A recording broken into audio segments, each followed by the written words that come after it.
Hello guys, welcome back to my channel. আজকে আমি চলে এসেছি বেলপাহাড়ি ভ্রমণের সম্পূর্ণ বৃত্তান্ত নিয়ে। চলো আজকে আমি তোমাদের দেখাই বেলপাহাড়িতে গিয়ে তোমরা কোথায় থাকবে। আজকে আমি তোমাদের বেশ কয়েকটা হোটেল কিন্তু ঘুরে দেখাবো। এবার তার মধ্যে তোমরা তোমাদের পছন্দ মতো জায়গাতে গিয়ে কিন্তু হোটেল বুক করতে পারো। তো চলো লেটস স্টার্ট। আমরা ঝাড়গ্রামের প্রজাপতি লজ থেকে কিন্তু এখন বেরিয়ে পড়েছি বেলপাহাড়ের উদ্দেশ্যে। খুব সকাল সকাল বেরোলেই ভালো হয়, কারণ বেলার দিকে বাস খুব কম থাকে, তাই আমরা ফার্স্ট মর্নিংয়েই বেরিয়ে পড়েছি। আমরা প্রায় 6:30 থেকে 6:45-7টার মধ্যে কিন্তু হোটেল ছেড়ে বেরিয়ে গেছিলাম। এই দেখো আশেপাশের জঙ্গল তোমাদের আমি দেখাচ্ছি। এগুলো কিন্তু বহু পুরনো গাছ, প্রায় 50 থেকে 60 বছর আগেকার গাছ। আমরা যেহেতু ফার্স্ট মর্নিংয়েই বেরিয়েছি, প্রায় 6:45 থেকে 7টার মধ্যেই বেরিয়েছি, তাই আমাদের ব্রেকফাস্ট করা হয়নি। আমরা কিন্তু ব্রেকফাস্ট করে তারপর বাসে উঠবো। তো চলো আগে ব্রেকফাস্ট করে নিই। তোমরা নিশ্চয়ই দেখতেই পাচ্ছ ইডলি এবং বড়া দিয়ে আমরা আজকে ব্রেকফাস্ট করব। ফার্স্ট মর্নিংয়ে হেলদি টিফিন বলতে গেলে কিন্তু এর বিকল্প কিছুই হয় না। তোমরা কিন্তু ট্রাই করতে পারো। এখানে এলে এই কাকু রোজই বসেন প্রায়, তোমরা এখানে কিন্তু এই কাকুর হাতের এই টেস্টি ফুড কিন্তু ট্রাই করতে পারো।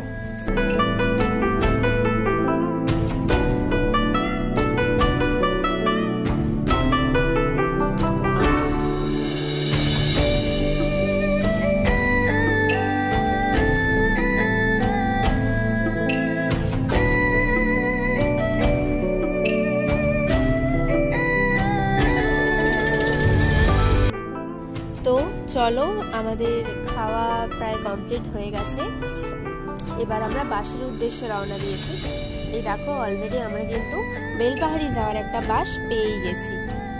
দেখো বাসের ভেতরটাও আমি তোমাদের ভালো করে দেখিয়ে দিচ্ছি।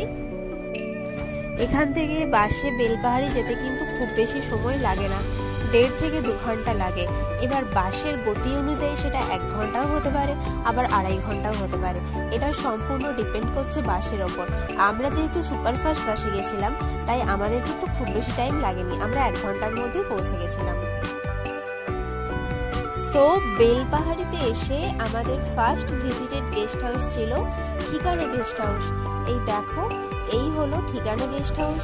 পুরোটাই কিন্তু মাড হাউস। এর ভেতরে আমি সেভাবে ভিডিও করতে পারিনি, তোমাদের বাইরেটাই আমি তাই দেখালাম। এই যে 2টো রুম দেখতে পাচ্ছ, 2টো রুমই কিন্তু মাড হাউস। 2টো রুমের দুদিকে দরজা আছে, এবং হ্যাঁ এখানে একটা বড় কথা, সেটা হলো কমন বাথরুম। এরপর আমরা এসে গেছি অতিথি নিবাসে। অতিথি নিবাসে কিন্তু আমরা যেদিন গেছিলাম সেদিন কোনো রুম ছিল না, জাস্ট একটাই রুম ছিল। সেই রুমে 4 জন থাকা যেত, তো ডবল বেডের রুম।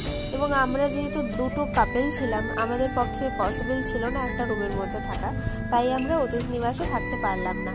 তোমাদের তাও আমি ভিউটা দেখিয়ে দিলাম, যথেষ্ট ভালো, যথেষ্ট পরিষ্কার পরিচ্ছন্ন। তোমরা কিন্তু ওখানে গেলে অতিথি নিবাসে থাকতেই পারো। তো চলো আমরা এবার পরের গেস্ট হাউসটা দেখে নিই। এরপরে আমরা যেখানে যাব সেখানে কিন্তু অতিথি নিবাস থেকে আমাদের রেফার করা হয়েছিল, বাট সেখানেও কোনো রুম ছিল না, জাস্ট একটাই বড় রুম ছিল এবং 4টে বেড ছিল। তো এভাবে আমাদের পক্ষে থাকা পসিবল ছিল না, তো আমরা এখানে তাই থাকতে পারছিলাম না। তাও আমি তোমাদের রুমের ভিউটা দেখিয়ে দিচ্ছি, তোমরা চাইলেই কিন্তু এখানে গিয়ে থাকতে পারো। রুম কিন্তু প্রায় অ্যাভেলেবেলই থাকে।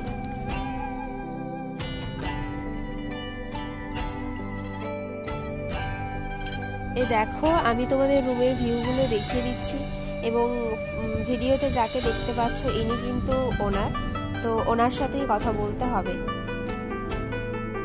রুমগুলো কিন্তু খুবই সুন্দর, তোমরা চাইলেই এখানে অনায়াসে থাকতে পারো, কোনো অসুবিধাই হবে না।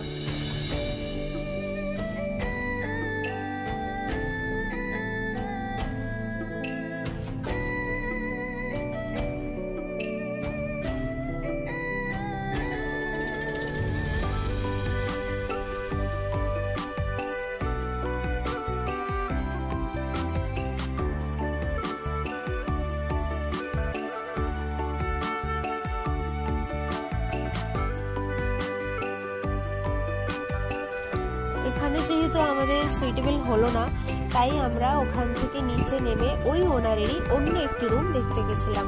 সেটি কিন্তু কাইন্ড অফ মাড হাউস ছিল, পুরোপুরি না, তবে অল্প। তো চলো আমরা সেই রুমটা দেখে নিই। এই দেখো, আমরা সেই রুমটাও তোমাদের ভিউটা দেখিয়ে দিলাম। এই রুমটাও কিন্তু থাকার জন্য অসাধারণ, তবে এই রুমের রেন্ট একটু বেশি বলেছিল। এই রুম কিন্তু পার ডে 1000 করে বলা হয়েছিল।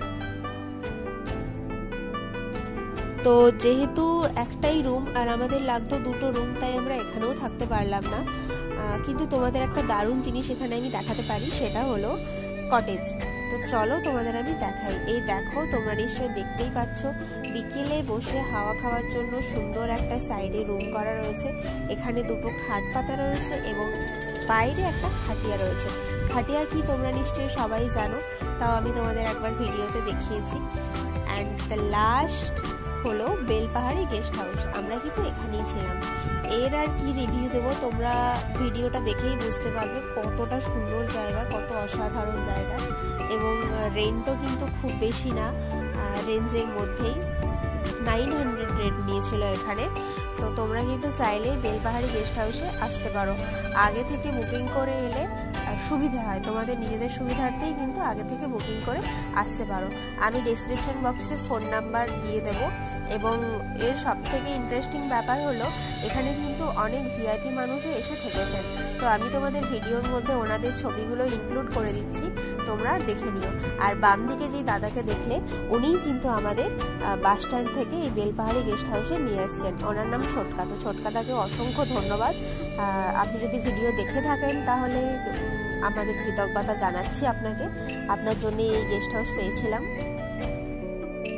রুমের ভিউগুলো দেখো, জাস্ট অসাধারণ। আমাদের 2টো কাপলেরই ভীষণ পছন্দ হয়েছিল 2টো রুম। এবং অদ্ভুতভাবে আমার বন্ধুর তো হোয়াইট রং খুবই পছন্দ, তো ও হোয়াইট রুমটা নিয়েছিল। আর আমাদের রেড পছন্দ, তো আমরা রেড রুমটা নিয়েছিলাম। যাই হোক, red room means red bed cover দেওয়া রুম। এই দেখো, তো 2টো রুমই তোমাদের ভিডিও করে দেখিয়ে দিলাম। খুবই সুন্দর কিন্তু 2টো রুমের ভিউ, এবং যথেষ্ট ভালো ব্যবহার তোমরা পাবে। আমরা তো জাস্ট ওয়ার্ম ওয়েলকাম পেয়েছিলাম। আমরা রুম দেখার পর, রুম পছন্দ হওয়ার পর, ওনার সঙ্গে কথা বলার পর, উনি জাস্ট এক নিমেষের মধ্যে এত সুন্দর অভ্যর্থনা জানিয়েছিলেন যে যেটা কোনোদিনও ভোলার না। উনি সঙ্গে সঙ্গেই চা নিয়ে এসেছিলেন আমাদের জন্য, চা বিস্কিট, যেহেতু আমরা ফার্স্ট মর্নিংয়ে গেছিলাম। তো এই দেখো, চা নিয়ে আসছেন, চা বিস্কুট। তো এটা আমরা এক্সপেক্ট করিনি, সেভাবে এক্সপেক্ট করিনি, বাট পেয়ে কিন্তু ভীষণ খুশি হয়েছিলাম। এছাড়াও ওনার ব্যবহার খুবই সুন্দর। উনি অ্যাকচুয়ালি এখানে থাকেন না, তো যারা থাকেন তাদের ফোন নাম্বারও আমি ডিসক্রিপশন বক্সে দিয়ে দেবো। মঙ্গলদা থাকেন, মঙ্গলদার সঙ্গে কথা বললেই আপনারা সব কিছু জানতে পারবেন। এই দেখুন, আমি আপনাদের বলেছিলাম না, ভিডিওতে দিয়ে দেবো, ইনক্লুড করে দেবো কারা কারা এসে থেকেছে। এই দেখুন, আমি তাদের ইনক্লুড করে দিয়েছি। তো চলো, আজকের ভিডিও এই পর্যন্তই। এই ইনফরমেশনগুলো তোমাদের আদৌ কাজে লাগলো কিনা, বা কতটা ইনফরমেটিভ হলো, কতটা হেল্পফুল হলো, তোমরা নিশ্চয়ই কমেন্ট করে আমাকে কমেন্ট বক্সে জানিও। আজকের ভিডিও এই পর্যন্তই, দেখা হচ্ছে পরের ভিডিওতে। টাটা।